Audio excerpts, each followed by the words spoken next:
The Gospel of Luke tells us that a very particular group of women went out to Jesus' tomb on Easter morning. That group included Mary Magdalene, Joanna, Mary, the mother of James, and the other women. But here's what's interesting about that list. It is not just a random collection of women that he's talking about at this point, because the gospel writer went out of his way to specifically introduce these women at an earlier point in his story. This is what he actually says about one of them in chapter 8. He tells us that her name was Joanna, and that she was the wife of Herod, steward of Chusa. Now, first glance, that might not seem to mean a whole lot. But think about it. Think about it. This was a woman apparently who was married, and yet here she was traveling around all over the Galilean countryside with a bunch of men to whom she was not related. And I know, yes, that if that were to happen today, maybe it would hardly raise any eyebrows. But back then, can you think what that would have meant for a woman? It would have been considered extremely inappropriate conduct. All sorts of sordid accusations would likely have been made. And then, of course, there's the question of who Joanna was married to. She was married apparently to Chusa, a very important official of King Herod, that is, Herod Antipas, Tetrarch of Galilee.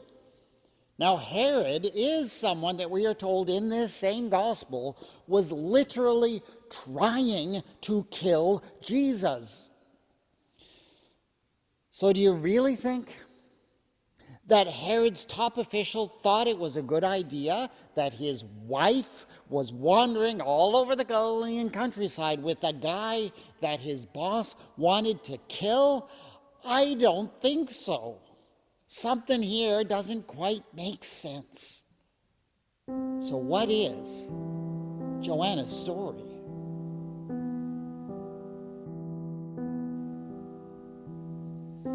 As she made her way to the place where he had been buried, together with Mary Magdalene and the other Mary and some of the other women, Joanna was the one who wept the loudest, who was the most inconsolable.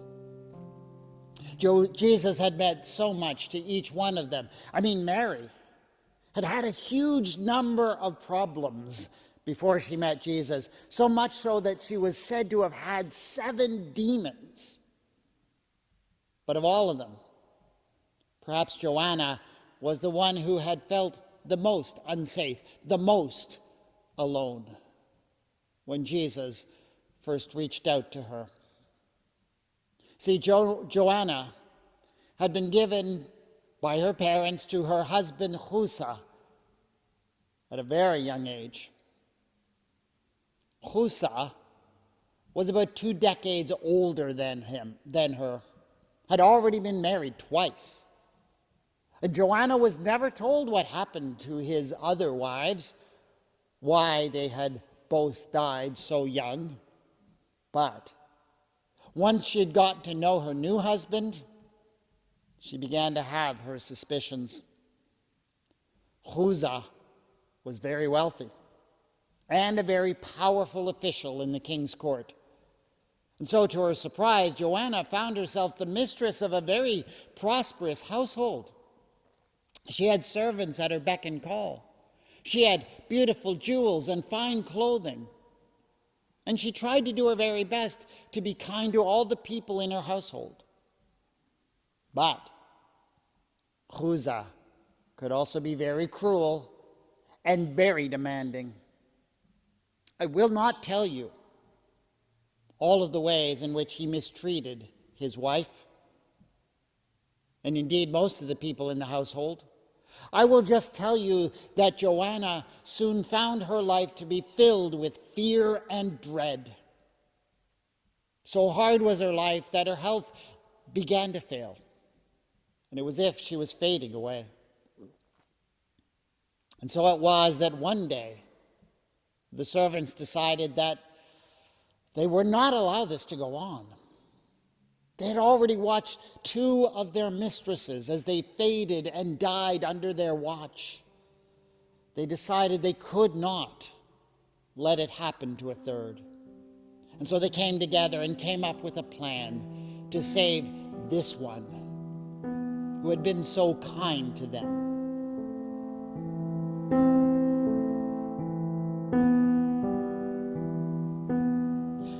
Servants, you see, know a great deal about their masters. These ones knew enough about Chuza and how he had managed the affairs of his master, King Herod, to cause him many problems. His secretaries kept his accounts for him, and his slaves managed the storehouses that he managed on behalf of the king. Oh yeah, they had known for some times that the steward had been embezzling from Herod. So their plot was actually pretty simple. The proofs of all of Chuza's deceptions were assembled. They were sent out to the king anonymously by means of a trusted slave of another lord who was a distant relation of one of the secretaries. When he received it, Herod was furious. A summons from the king arrived in the household, a summons that could neither be ignored or refused. Oh, he fretted and he complained, but Chuza had no choice. He packed up immediately and headed off to the court. He would not return for weeks. Once he had left, the servants explained everything to their mistress. It was not easy, but they persuaded her that she needed to escape. She needed to save her own life. So she did. She did not go empty-handed. She took many jewels and fine fabrics, not because she desired these things, but because she knew they could be exchanged for money. And she also felt that by taking them, she was at least getting something back from her cruel husband. 2 servants went with her, personal slaves who were very devoted to her and to whom she had grown very close. They were debt slaves from the region north of the Sea of Galilee, and it was their task to conduct her safely to Capernaum, at the northern tip of the lake. The route was planned out very carefully, the travelers often being hosted in the slave quarters of prominent houses, without the masters of those households even being aware.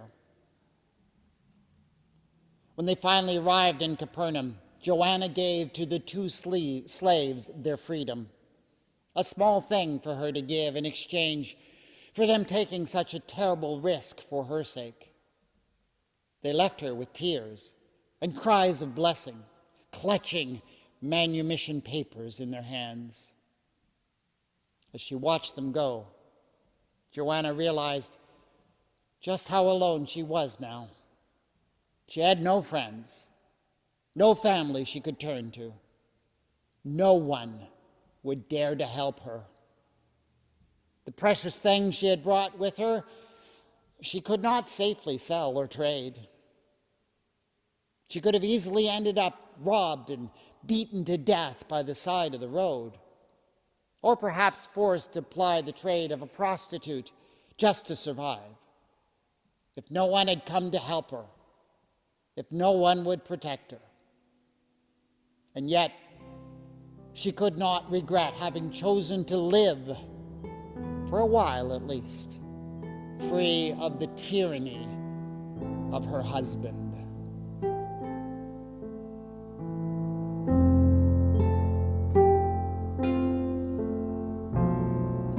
No one should have helped her. To assist such a woman who had fled from her husband, and especially from a husband as powerful as Chuza, would be madness for anyone. That's exactly what the followers of Jesus told him. In fact, Peter actually tried to forbid Jesus from even approaching the poor woman as she sat in the square in Capernaum. But Jesus said, "Simon, if I had been governed by fear, I would have never begun." And so Jesus pushed past the rock that stood in his path, and he moved towards the woman who looked so lost as she sat there. And from that day on, Joanna was part of the group. No one would question it ever again.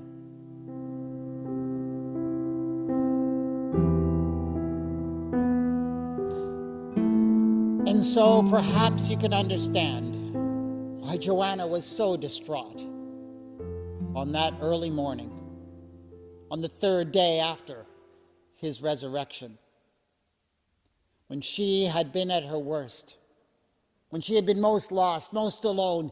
He had seen her for who she was.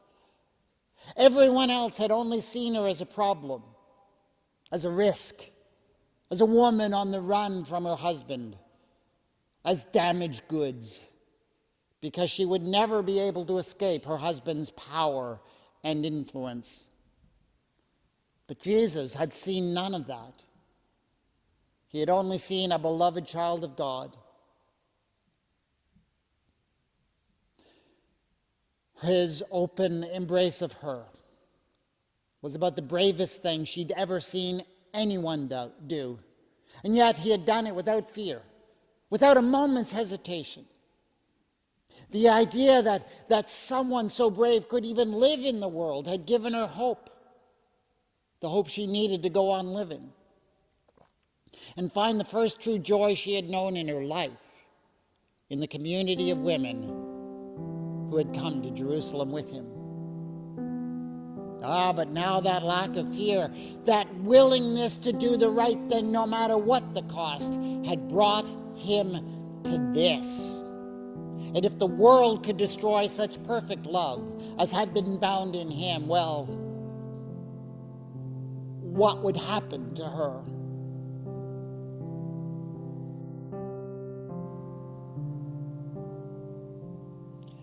And so the women came to the place where he had been buried. And I know you've heard about what happened next.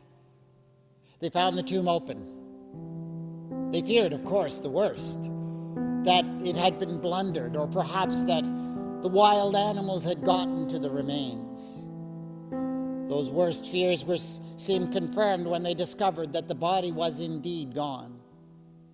But even then, while they were still and shocked, trying to understand what they were seeing, two strangers suddenly appeared, seemingly from nowhere. They were dressed all in white, and their sudden appearance was overwhelming. Already struggling with grief and confusion, the women were now filled with fear and terror. But then the men began to speak. "Why do you look for the living among the dead?" said one. "He is not here, but has risen," said the other. And then they began to speak of the things that Jesus had said about what would happen when he went to Jerusalem. And then, as quickly as they had appeared, they were gone, which left the women wondering if they'd imagined the whole thing, or if it had been a vision. The women stood there in confusion for some time. It was not immediately clear what all of this meant. But it was Joanna who was the first to start to make some sense of it all. And suddenly, in the midst of all of the darkness that had been overwhelming her, she could see a possibility of light.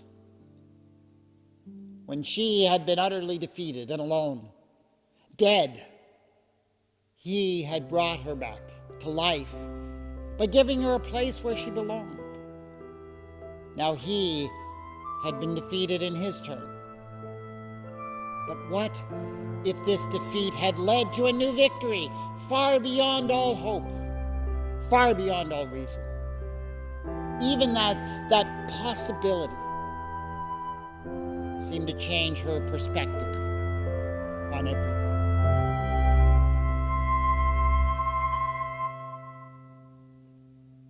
On this day, on Easter, we celebrate Jesus, once killed and then raised to new life. And we talk about what his death and resurrection means. We talk of forgiveness, how we can be forgiven for our failures, our shortcomings, and our defaults because of what he suffered and because of how he rose. And we talk about reconciliation, how Jesus can bring together warring parties, the warring parties of the earth, because he demonstrates that violence and power do not bring real victory, that his submission does. And sometimes we talk about how his rising means that we also may be raised, which gives us a hope of heaven. But I would note in all of this that we mostly think of this in terms of what Jesus' resurrection accomplishes for us and for people like us. But we need to realize very clearly that Jesus was raised for Joanna, who had escaped from an abusive marriage. That Jesus was raised for Mary Magdalene, who had suffered so much damage in her life that it was said of her that she had 7 demons until she met Jesus. Jesus was raised above all for the broken ones of a broken world.